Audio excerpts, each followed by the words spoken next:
A fala, o ato de falar, é o meio ou o modo pelo qual a gente tem de nos expressar. É através da fala que a gente cria interações sociais, além de ser um acontecimento importante, principalmente na vida da criança. Os primeiros anos de vida são imprescindíveis para esse desenvolvimento. E 5 a cada 10% das crianças em idade pré-escolares enfrentam dificuldades nessa área, segundo a Associação Brasileira de Apraxia da Fala na Infância e Adolescência. Para nos ajudar a entender melhor sobre esse tema, a gente recebe hoje no programa a fonoaudióloga infantil Camila Cosca. Seja muito bem-vinda à nossa casa, Cá. Muito obrigada. Eu que agradeço, sempre com assuntos tão legais pra gente conversar, né? Quando a gente fala, né? É a nossa forma de expressão. Embora a gente também converse com o corpo, né? Com o olhar, com o sorriso, é necessário a gente ter a nossa fala para conseguir se comunicar, dizer se está com dor ou não, principalmente as crianças. E quando a gente fala de falas que são travadas, por que isso acontece? Existem alguns motivos para isso, por exemplo? Sim, as crianças elas podem desenvolver a fala naturalmente, o que é o ideal, o adequado, porque ela convive, ela está num ambiente onde todo mundo fala. Mas as crianças que têm a dificuldade da fala, ela não consegue aprender o vocabulário, a linguagem, porque a fala é o ato motor que você disse, mas a linguagem é o conteúdo, o vocabulário, e isso que as crianças realmente estão apresentando muita dificuldade hoje em dia. Nossa, que interessante. Faz todo sentido. Porque qualquer murmúrio é uma fala, né? A gente pode dizer que é uma fala, uma forma de se comunicar, por exemplo. Mas ela precisa ser interpretada.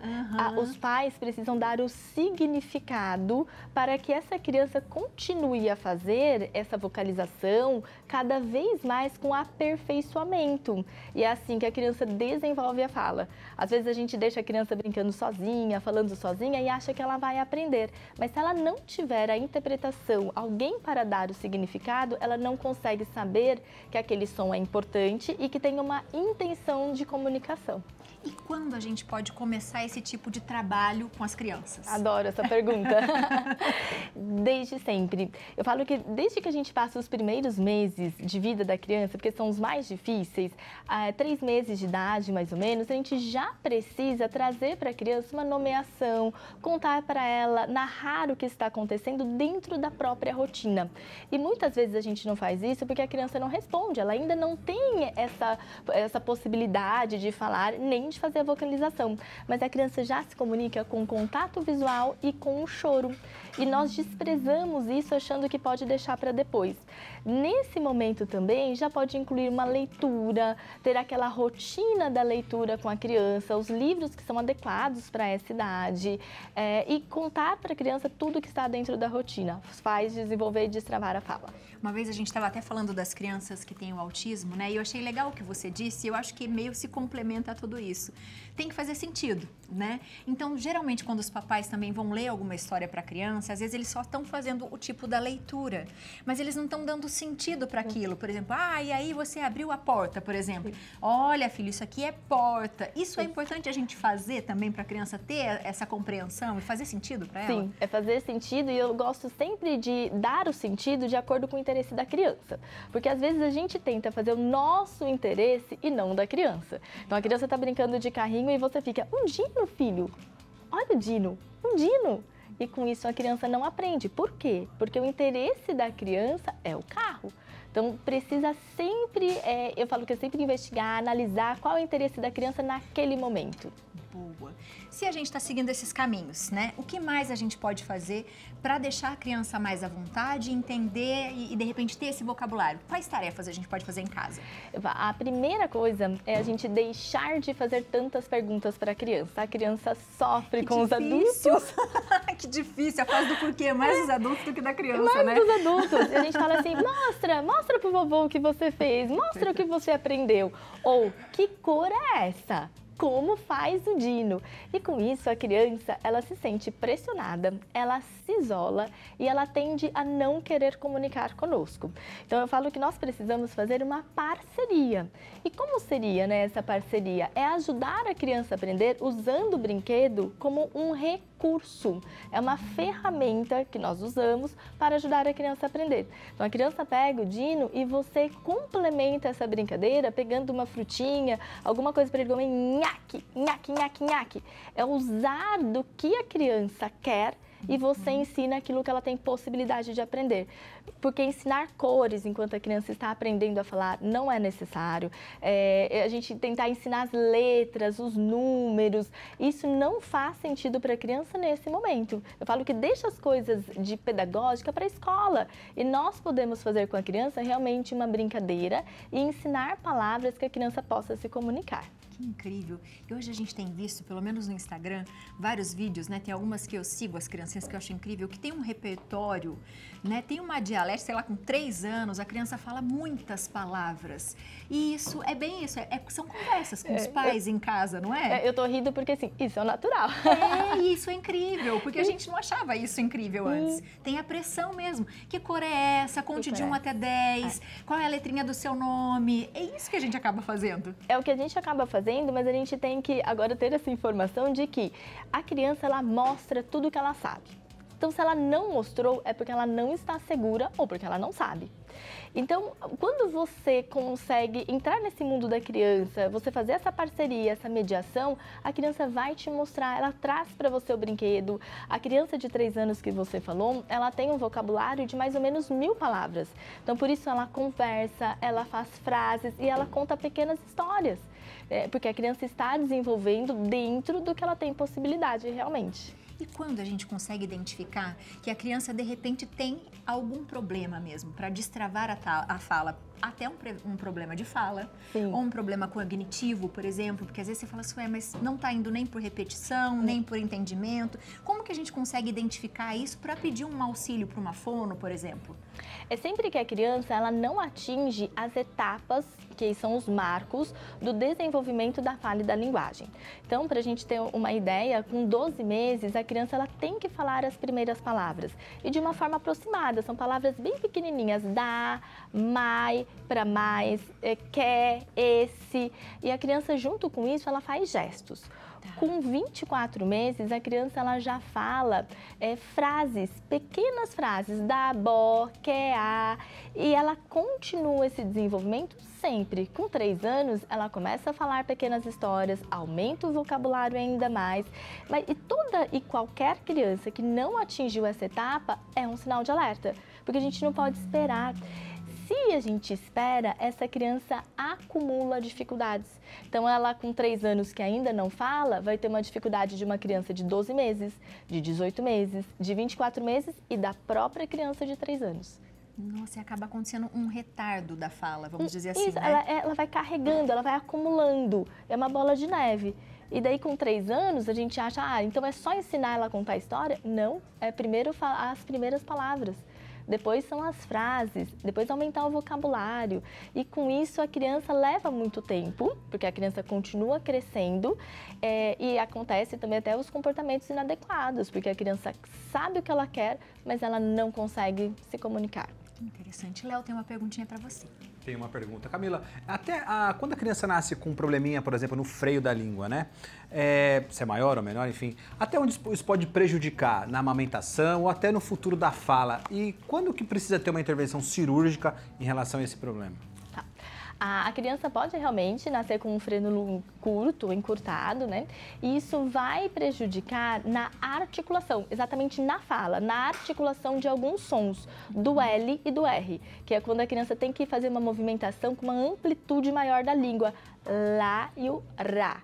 E com isso a criança pode sim ter uma dificuldade. Quando que é preciso uma cirurgia? Quando essa criança ela tem a mobilidade totalmente comprometida. E em alguns casos, os pais até já sabem, já foi avaliado, mas eles preferem que adaptar essa movimentação. É possível também, mas pode trazer outras consequências. Então, aquela criança que tem a dificuldade de se alimentar, tanto na amamentação, depois quando ela passa para a alimentação, que é a mesma dos pais, ela tem dificuldade de tirar a sujeira do canto da boca, da bochecha, os restos alimentares. Ela não consegue fazer esse bolo de alimento de um lado para o outro, que chama lateralização, e traz outras consequências também para a criança. Interessante isso. Se a gente for pensar de uma forma muito rápida, se uma casa ela não é de pais falantes, que conversam, que se comunicam, isso também pode interferir nessa fala? pode. Inclusive, eu tive um caso exatamente assim. A criança chegou com 4 anos e ela só respondia aham, aham. E conversando com a mãe, porque faço toda a anamnese, alinho com a mãe todos os hábitos, a rotina e a forma que a família fala, né? Como que você fala? O que que você tem feito nesse momento? Qual é a interação? E a mãe começou a se sentir culpada porque ela falou assim, eu respondo tudo assim, para ela e para o meu marido. E com isso a mãe mesmo começou a trabalhar aquela resposta dela e a forma que ela conversava com a filha. Interessante isso. Existe essa coisa de minha filha ou meu filho é tímido e por isso ele não conversa? Eu falo que isso é um mito, né? Porque a criança, como eu disse antes, a criança gosta de mostrar, a criança gosta de comunicar. É tanto que com 18 meses, a criança, um dos sinais de um transtorno é a criança que não quer compartilhar o brinquedo, porque ela não mostra para você o brinquedo, ela não quer uma aproximação do adulto para que ela possa interagir nessa brincadeira e socializar. Então, a criança, isso é um mito. É um mito. Eu tenho outros mitos aqui que eu achei muito legal também. Ah, isso eu já ouvi muito. E geralmente eles falam assim, mas as meninas são mais espertas. É verdade que os meninos demoram um pouco mais para falar? Eu digo sempre que os marcos do desenvolvimento da fala e da linguagem é o mesmo para menino e para menina. Para andar, para sentar, para iniciar a alimentação e para fala também é o mesmo. Então, isso é um mito. É um mito, minha gente. Isso aqui. Algumas pessoas dizem a seguinte frase, com 2 anos vai virar a chavinha e vai falar. Verdade ou mentira? Esse é um outro mito, porque a criança, quando ela não desenvolveu as primeiras palavras com 1 ano, com 18 meses, que ela não aumentou esse vocabulário, fazendo mais gestos, tendo a intenção de comunicar, ela, com 2 anos, ela não consegue da noite para o dia aprender todas essas dificuldades que ele vem carregando. Até um mito. Porque não é um objeto, né? Não é uma chavinha que vai se virar. Você liga e desliga, né? Liga e desliga. É algo muito mais complexo do que isso. Algumas mães acham que o filho tem preguiça de falar. Isso eu também já ouvi muito. Ele até sabe, mas tem preguiça. E isso acontece porque a criança, né, acaba falando frases, por exemplo, de desenhos, repete o que a mãe ou o pai pede para repetir, mas não é uma fala espontânea. Então é um mito, porque a criança ela não tem preguiça, ela tem dificuldade. E quando a criança ela consegue falar, ela consegue mostrar para os outros também. E é uma conquista, pensa que incrível, né? Você conseguir se comunicar com seus pais, eles entenderem exatamente o que você precisa. E o lado contrário, que dificuldade que é você, né, uma criança tentar falar e não conseguir. E isso acontece muito justamente porque algumas crianças, elas não entendem qual é o motivo da comunicação. Que são aquelas crianças que a gente fala assim, meu filho é independente. Ele abre a geladeira, ele pega tudo, ele pega o banquinho e sobe em tudo e pega o brinquedo que ele quer.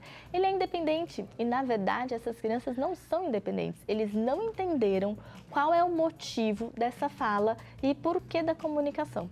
Isso é incrível, porque eu já ouvi muito isso. E também pensei, independente, faz tudo sozinho, não precisa de ninguém. Não. E na verdade, essa criança, ele não consegue, ele não sabe nem o nome daquilo que ele está pegando. Porque ele faz tudo tão sozinho e não tem ninguém lá para contar para ele, nomear o que ele está fazendo. Então, essa criança, por exemplo, não tem um vocabulário. E a gente está falando dessa coisa do vocabulário, de conversar, contar histórias, brincar com a criança, mas a gente sabe que enfrentou e não faz muito tempo uma pandemia.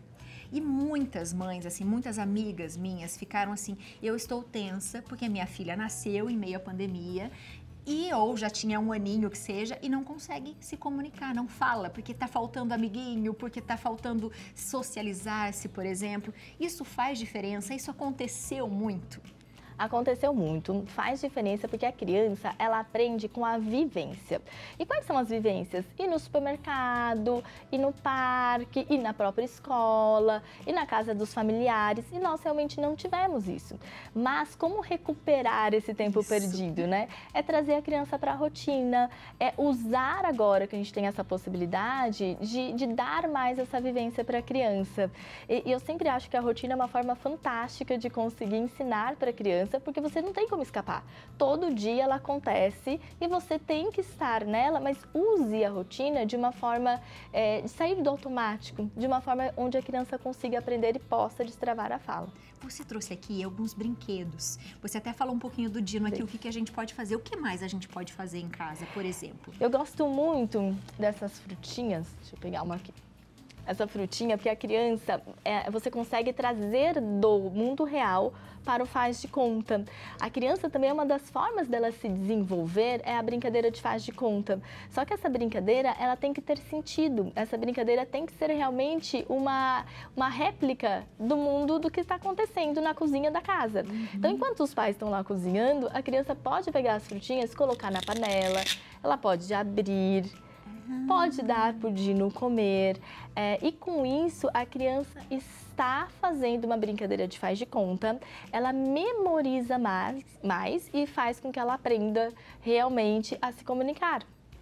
E os pais também podem melhorar isso? Porque às vezes, né, os adultos, não tenho tempo, trabalho muito, acabo ficando pouco tempo em casa, chego tão esgotada, né, que eu não consigo mal conversar com meu esposo. Acaba acontecendo isso, por exemplo. É possível que também o adulto, embora já tenha uma idade mais avançada, melhore também o seu vocabulário para que ele compartilhe e ajude o filho com isso? Sim, a partir do momento que tudo que é da rotina da criança, você... Sabe quando a criança é o horário de comer? Ao invés de você participar a criança, vamos lá ver o que tem para comer, mostra para a criança o arroz, o feijão, a carne. Não, você fala assim, traz o prato pronto, vamos comer rapidinho porque eu tenho que dormir ou você tem que tomar banho ainda. Isso é o momento do automático. Mas olha como pode ser diferente. Vamos, filho, você usa o gesto, usa o verbal para que você demonstre para a criança. Vamos ver o que tem para comer? Aqui tem arroz, tem feijão, vou colocar no seu prato. Então, você narrar o que você está fazendo é uma forma de estimular. E muitas vezes a gente acha assim, eu não tenho tempo de ficar sentado no chão brincando. Não precisa.